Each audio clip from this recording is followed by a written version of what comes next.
People have no chance to get their personal items out. They have no chance to call for help. And this is far away from most media outlets. You are amongst the very few journalists who have even seen this. European or American journalists who have even been here because people are afraid to come or it's too hard to come. And one of the things we were told in Gaza by a very respected Palestinian psychologist who had just completed a study of 1,000 Palestinian children was that they had discovered that many of these Palestinian children no longer had a will to live, that they were so dehumanized and so affected by seeing their fathers particularly beaten by Israeli defense forces, that the psychological condition is one of the dimensions of the conflict that is not widely understood. Palestinians called for an international observer force that would stop the violence, but this action was blocked by Israel. Finally, a group of Palestinian and Israeli human rights activists together created the International Solidarity Movement, which has brought people from around the world of all ages and backgrounds to provide a nonviolent international presence to try to fill this need. Rachel Corey, a 23-year-old American student, went to Gaza to join in these efforts, sending back emails to her parents. I have been in Palestine for 2 weeks and 1 hour now, and I still have very few words to describe what I see. It is most difficult for me to think about what's going on here when I sit down to write back to the United States. Something about the virtual portal into luxury.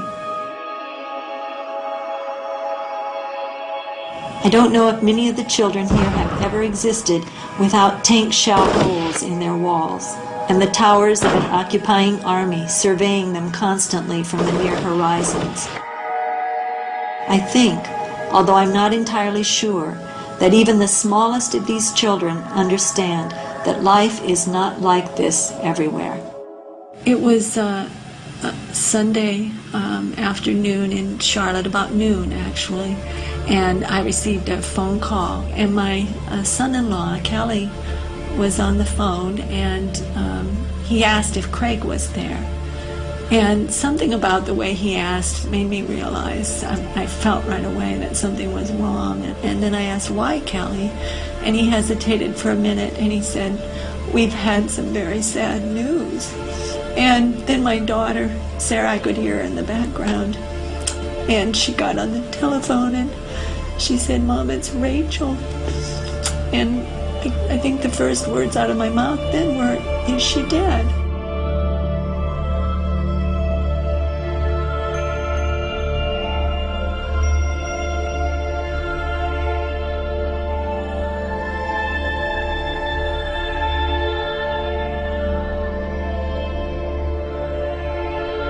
We were opposing the demolition of farmland and other property, Palestinian property, by Israeli destruction forces and bulldozers.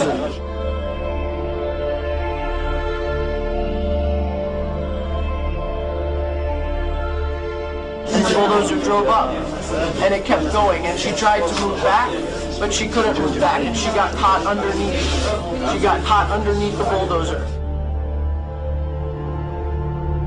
Many other internationals began to surround the bulldozer and yell at it and tell us that there is somebody there, and it did not stop.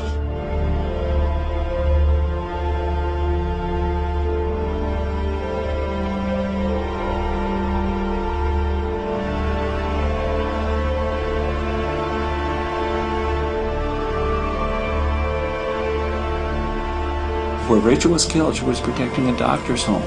And that's important to realize. And the 3 children, his wife, she knew that family, and that doctor felt that Rachel was like a daughter to him.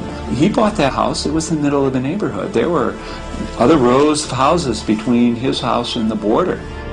Those other homes, those other streets were all destroyed, and now it was his turn. And I've had people say, well, she was in a war zone. And Cindy points out that war zone is people's neighborhoods. Those are children. I'm here for other children. I'm here because I care.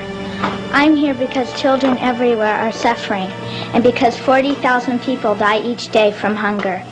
I'm here because those people are mostly children. We have got to understand that the poor are all around us and we're ignoring them. We have got to understand that these deaths are preventable.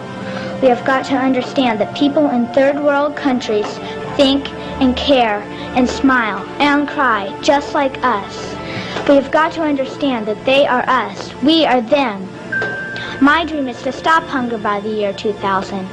My dream is to give the poor a chance. My dream is to save the 40,000 people who die each day. My dream can and will come true if we all look into the future and see the light that shines there.